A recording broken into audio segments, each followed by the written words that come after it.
Stormborn by Black K. Cat. Chapter 7, First Movement. Blue Ocean Overture. Overture. Introduction to an opera or other large musical work. Sasuke and Ino are out the door before the Chunin even finishes his sentence, bounding up across the guardhouse roof and down the other side to halt right in front of the gate. Kotetsu and Izuma are both on their feet, solidly planted, and as the Jonin approach, Izuma waves a quick hand in front of him, gesturing towards one of the larger trees by the road. "The visitors," he murmurs to Sasuke, leaning in to keep from being overheard. "They claim they're from Uzushio Gakure, and they want to meet with the Hokage." "Uzushio Gakure?" Ino asks in confusion. "I haven't heard of it." "Probably because it was only recently rebuilt," a bright voice puts in from above, and Sasuke narrows his eyes, studying the tree and wondering if he should call out his Sharingan. Before he can decide, though, there's a soft rustle, and with a faint, bright chime of bells, a figure drops down into land in an easy crouch. There's no Jonin or Chunin vest, is the first thing Sasuke notices. Not that that means much. A lot of shinobi simply choose not to wear them. Instead, the man on the shorter side of average height, with a leanly muscled build and darkly tanned skin, is clad in a short sky blue kimono that reaches mid-thigh, worn over a pair of dove gray leggings and a fishnet shirt. There's a kunai holster strapped to his right thigh and a weapons pouch attached to the wave-patterned obi, the edge of a sealing scroll just barely visible within it. A mask like Kakashi's, only pale gray, covers the bottom half of his face, but the eyes that Sasuke can see are a new leaf green, and his hair is a pale and sun-streaked blonde. It's pulled up in a messy knot at the back of his head, with shoulder-length locks that manage to fall free, neatly braided and left loose. Sasuke's eyes linger on the golden tan and blonde hair, a combination that's never failed to make his heart clench just a little, but almost immediately they're drawn to the man's hitayate tied around his bicep. It's a symbol that's familiar, strangely so, a tight spiral contained within a circle. Every flak jacket in Konoha bears the same mark, and to see it on a four shinobi's hitayate is very close to eerie. "Good morning," the blonde says cheerfully, ignoring Sasuke's silent survey. "We're here on behalf of Yoidame Uzumaki Arashi of Uzushio Gakure to petition for Uzushio's right to enter the Chunin exams next month. If we could speak to the Hokage as soon as possible, we'd be grateful." Above the mask, his eyes are very, very green, and he doesn't look away. Sasuke finds he can't quite bring himself to do so either. "We?" Ino asks, eyes narrowing as she scans their surroundings again.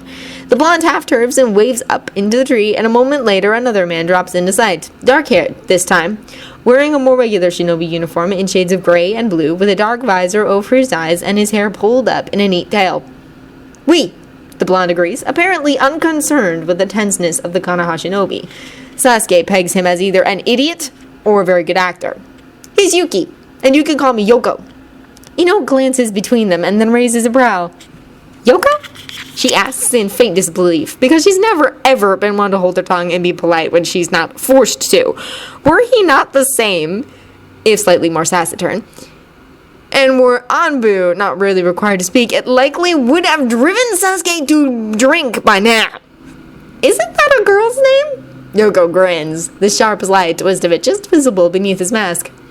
"Among other things," he agrees easily. Before Ino can ask anything else, Sasuke steps forward and inclines his head, shooting her a look as he moves. She nods immediately, steps back, and disappears in a whirl of leaves, gone to inform the Hokage of their visitors. "I'm Uchiha Sasuke," he says, finally allowing his hand to shift off his sword's hilt. "If the Hokage is free, we will take you right to her." "How luxurious! Door-to-door service," the blonde says, clearly grinning again. He drops gracefully to the ground, crossing his legs as he goes, and settles comfortably in the grass on the side of the road. "Come on, Uchiha-san. I'm sure your Chunin friends can watch the gate until your partner returns. Care to join me?" "Idiot," Sasuke decides with pained resignation, pushing down thoughts of another blonde moron.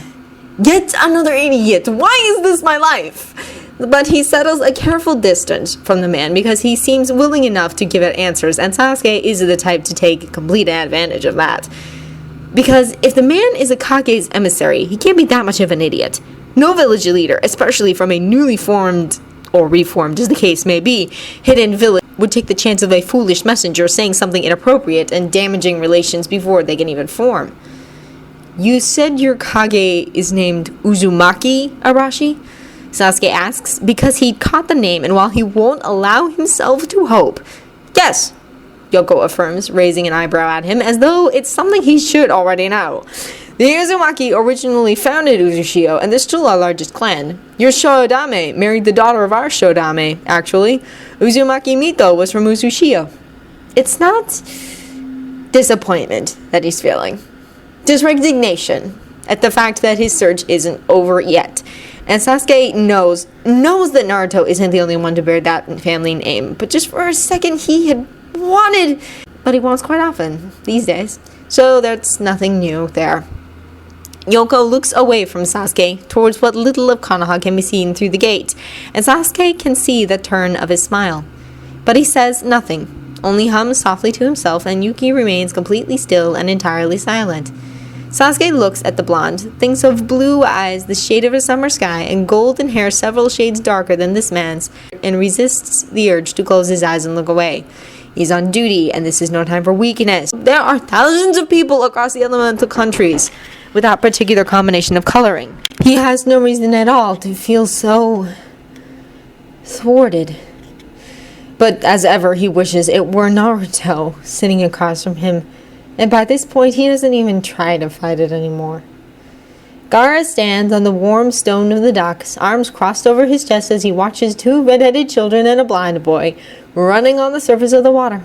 They laugh and leap and twist, showing off unnecessarily as they guide a merchant ship through the reefs off the coastline, and Gaara can't quite swallow down the faint smile pulling at his lips. Aki and Hatsu, both Uzumaki, and Kin Mikoto, from one of the new clans to come with all the rest. And somehow, through madness or brilliance, and with Naruto, it's always rather hard to tell, they're his. He wonders sometimes what would have happened had he returned sooner, had he stayed with his brother and sister and the village that hated him. No Gani, certainly. He can't imagine them trusting him with so much as a houseplant, let alone 3 impressionable children. No position as Jonin commander either, earned not through his demands and their fearfulness, but effort and time and dedication. No Naruto, with his bright smiles and frequent offhand touches, the darkness in his eyes that matches Gaara's, but is nevertheless always overwhelmed by so much sheer joy at life. And really, that's what truly matters in the end. Because Gaara is certain, down to his bones, that he would follow Naruto anywhere, into anything, regardless of the odds. Follow him in, and then right back out the other side. Because for Naruto, there is no such thing as losing. Sensei! Sensei! Aki stumbles onto the deck, the boys a step behind her, and staggers over to where he's standing. They are all drenched from the spray, hair drying stiff with salt water under the morning sun, and their tans are several shades darker than when they went out. The girl gives him a grin, Uzumaki bright, and says, "The harbor master says our shift is done. He's got another team coming in time to meet the next ship." Gaara glances across the harbor to where the man is standing on a lookout, and gets a nod and wave. He nods in return before focusing on his team again. How many missions is that now? Mikoto, easily the quietest and most dignified of the 3, hesitates a moment before answering softly. 19 D ranks and 4 C ranks, Gaara-sensei. Does that mean you'll let us enter the exams now? Natsu asks, sharing an eager look with his twin and all but dancing with restrained excitement. Gaara doesn't tell them that he put their names down the minute Naruto offhandedly suggested using the Chunin exams to reveal Uzushio's comeback to the world at large. Instead, he arches a brow at the 3 hopeful faces he's presented with and keeps his expression perfectly straight. Perhaps, he allows after a moment, then checks the position of the sun. You have 2 hours to change and eat, and then you will meet at Training Ground 9 for your daily exercises before finishing the day's last mission. Yes, Gaara-sensei! They chorus, and Aki immediately grabs the boys' hands and drags them off at a run, ignoring their complaints as they vanish into the twisting streets. Gaara watches them go with faint amusement. When Naruto first told them that he put Gaara's name down as a potential Jonin Sensei, he had been horrified. Adjustments to Shukaku's seal or no, he was still damaged, different, and surely no one in their right mind would inflict such a thing on 1 innocent child, let alone 3. But Naruto had insisted the way he so seldom did. He'd ignored Gaara's completely justified objections and entered his name into the lottery anyway. told him where to meet his new Team 1 when it was drawn. And because it was Naruto, because if Gaara has ever owed anything to anyone, it is everything to Naruto. He had gone and met the 3 bright-faced and optimistic Genin he'd been saddled with. He is satisfied with how it has turned out. Normally, at this point in the morning, he either goes to join Naruto for lunch, or if he fails to appear in a timely manner, Naruto will hunt him down, Haku usually in tow. Sometimes Gaara will even go to lunch alone with Haku if the Uzukage's duties are too much for Naruto to leave. There are others as well who don't mind his companionship: Fu and Utakata, Roshi and Kabuto, several Tokubetsu Jonin, and a handful of Jonin who respect him but don't fear him and think of him as a friend. It is astonishing to have this, to be a part of a place where no one shudders as he walks by or turns their faces away. Naruto makes it very clear to anyone wanting to live in Uzushio that those within are to be treated equally, whether civilian or shinobi or Jinchuriki. The past doesn't matter here, he always says. If you're looking for a home in this village, what you are doesn't matter at all compared to who you are. Gaara had been skeptical at first. When the first ship full of people, shinobi and farmers and craftsmen and families, had set foot on the shore, he had expected an outcry at the presence of 2 Jinchuriki and a handful of missing nin, but it had never come. It still hasn't, for that matter, and Gaara wonders at that even now.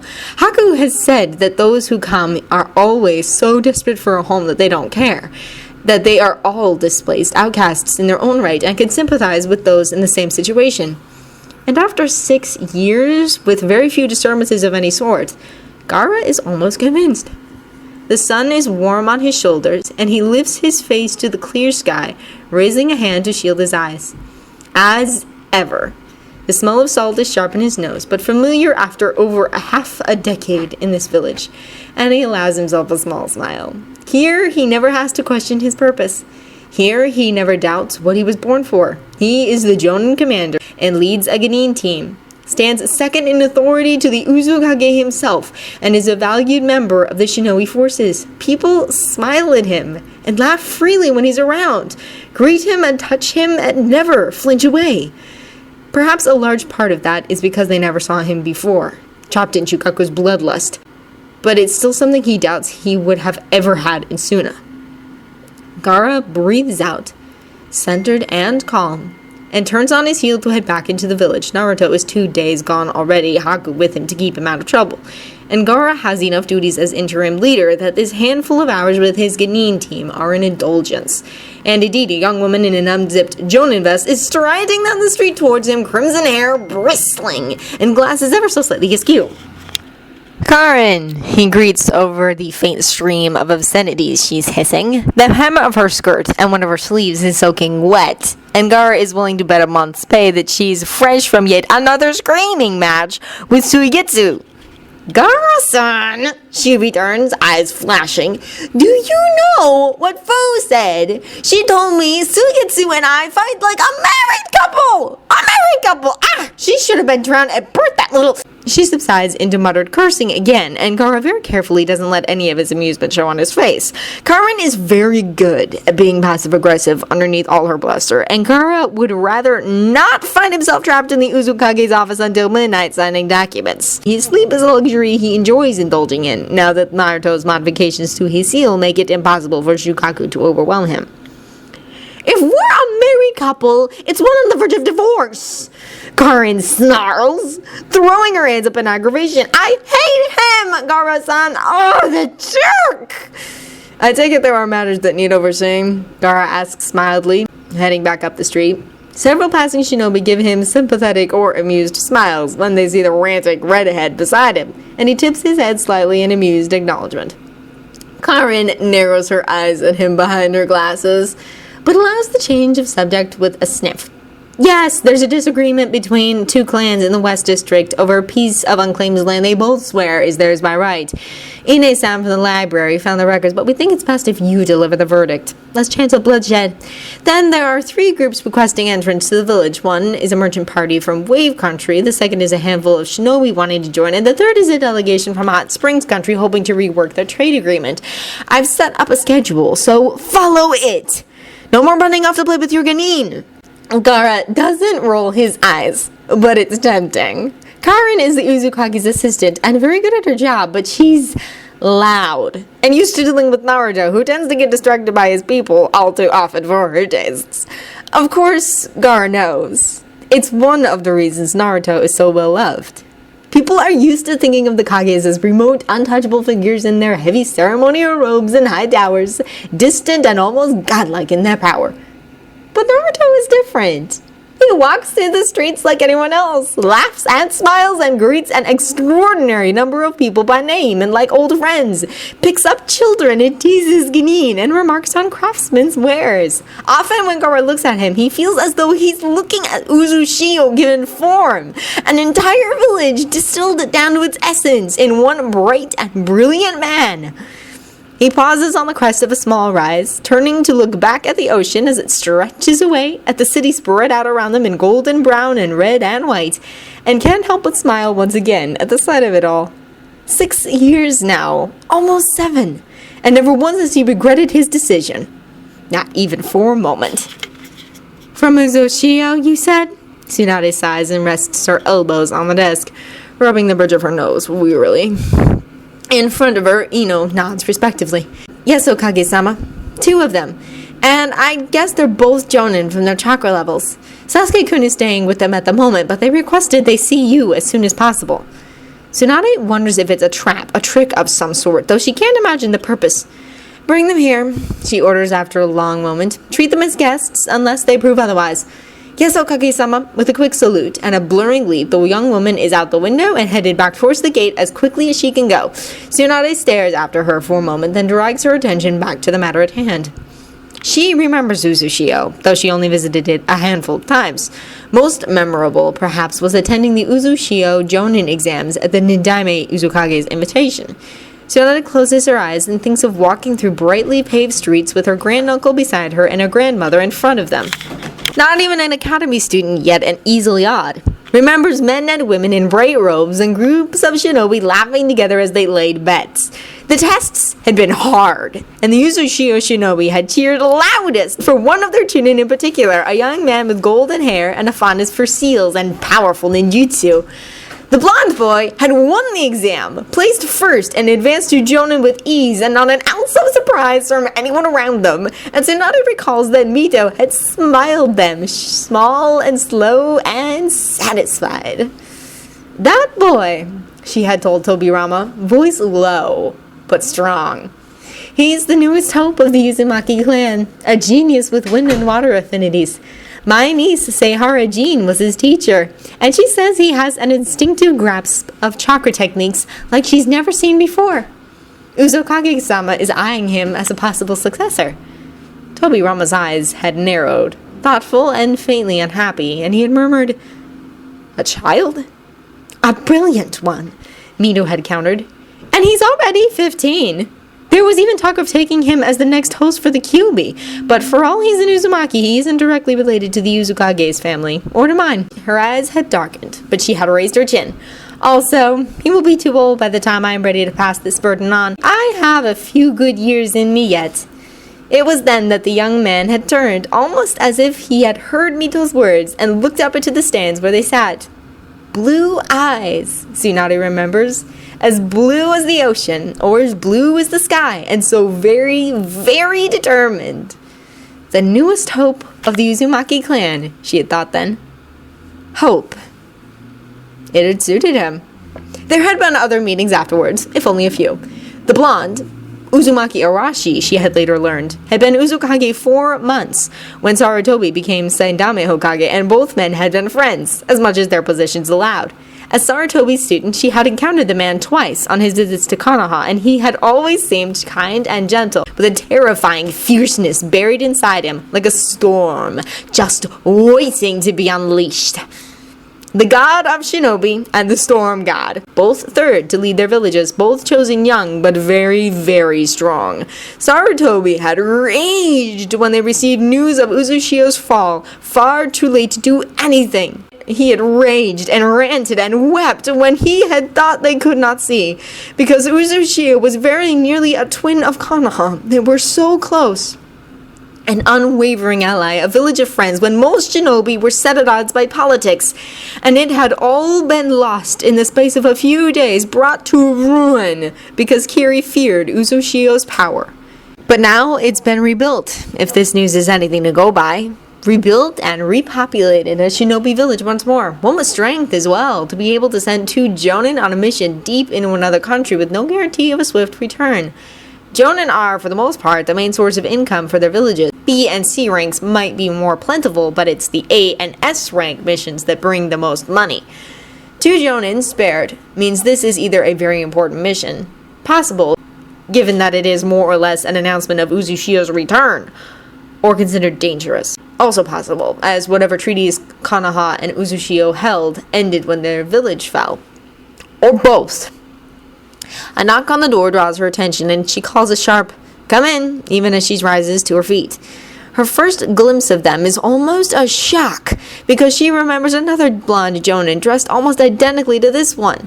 But that was more than 50 years ago. All but another world, and she has to remind herself sharply that this is not the man she saw that day. No matter how much he looks like him, right down to the bells in his hair. All but the eyes, which are a sharp and startling green, very far from what she half expects to see. Those warm, fine-bowed features are all but the same, though, regardless of her inner denials, as is the steadiness and certainty with which this young man meets her gaze. "Hokage-sama," he says politely, but warmly, dipping in a respectful bow. "Greetings on behalf of Yoidame Uzukage Uzumaki Arashi. I am Yoko, and this is my partner Yuki." Tsunade wonders how it can possibly be coincidence, this new Uzukage bearing the same name as his predecessor. But at the same time, how could it be anything else? She steels herself and inclines her head in return. "Yoko-san, Yuki-san, we are honored to have Uzushio Shinobi visit after so long. May I ask what the occasion is?" That gets her a smile, the blonde's eyes crinkling over the top of his mask.